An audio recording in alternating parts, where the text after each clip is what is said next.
New Zealanders. Simon Bridges. Mr. Speaker, when John Key campaigned before he was Prime Minister in 2008, and relentlessly since then, he has been, and the government has been, relentlessly focused on the things that matter. We've been focused on bringing debt down, on bringing taxes down, don't go Trevor, on really delivering a brighter future for the people of New Zealand. And contrast that with the Labour Party, Mr. Speaker. Contrast that with Trevor Mallard, for example.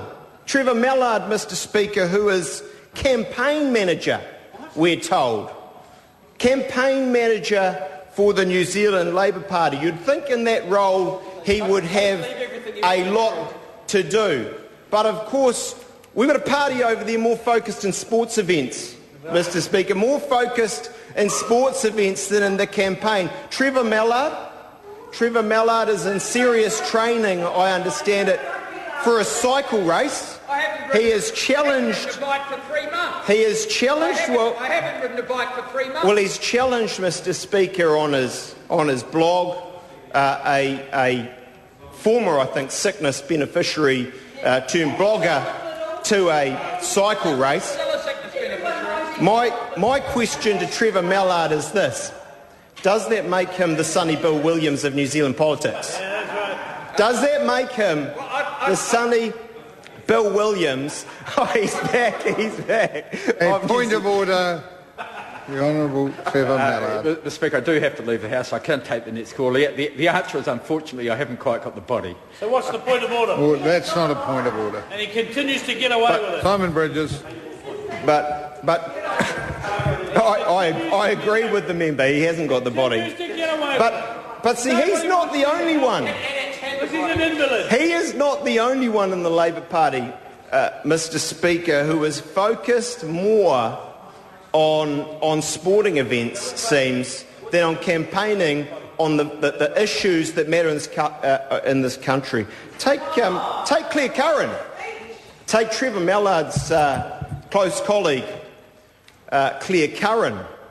She, I think, earlier this week has been auditioning, I think, Mr. Speaker, as a franchise rugby team cheerleader. And then we've, of course, got my old teacher not standing in the future Parliament, Chris Carter. He's also very much involved in sports. He's training, I think, Mr. Speaker, for the New York Marathon. In New York, sadly, but he's been training for that. But, Mr. Speaker, we are, I think, a party very much looking at the policies, focusing on the issues that matter. We have, in this current term, brought taxes down, bureaucracy down, and we continue to do that. Borrowing down. 170,000 jobs on current projections in the next 3 or 4 years. Real wage growth of 4%, Mr. Speaker. And we contrast that with a party on the other side, not many of them in the House, Mr. Speaker, who want to put taxes up, who want to spend more, who want to borrow more. Spend other people's money, not their own, because of ideologies they learnt about, for some of them, a very, very long time ago in university. Or when they first came again, a very, very long time ago. But we're in the real world on this side of the House, Mr. Speaker. We have delivered a budget for the times, a realistic budget, a budget that we can be proud of, that builds for the future of this country. And I say to the whip on the other side, that party, the Labour Party, can be ashamed of their record over the 9 years before we were in government. Debt up as a country from about $100 billion. The facts don't lie. $100 billion to $170 billion, Mr. Speaker. And of course we know Mr Cullen, by taxing more, they don't like it. They don't like the facts. By taxing more, Mr Cullen managed to balance his books. But of course we know he grew the state, certainly from 05 on, by about $2.5 billion more each year, Mr Speaker. And that's not a record to be proud of. In fact, that's a record to be ashamed of. And all the while, the real economy in this country, certainly from the end of 2004 onwards, was going backwards. If you take out the huge ballooning of government spending and you take out the spending on plasma TVs by the likes of the finance spokesman David Cunliffe on the other side so he could watch himself on Parliament TV, if you take that out of the equation, frankly, this economy was going backwards. Exports were going backwards.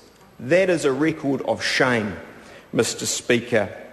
And then they left us with a decade of deficits, Mr Speaker, of rising debt year on year for 10 years. And we, in this budget and in the earlier two budgets, consolidating the position and taking off the sharp edges, have done the opposite.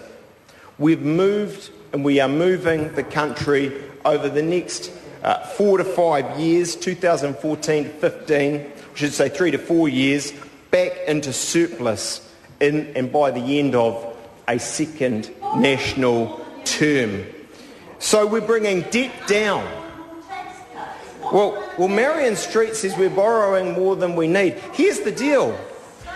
Her government, if we were unlucky enough to have one in this country, her government wants to borrow more. Oh, well, let's go through. The other party, the Labor Party, says, oh, yeah, let's have an R&D tax credit. Phil Goff's asked, what will that cost? Oh, about $800 million. What are the which will take off the farmers? We'll get to that. What's it really cost?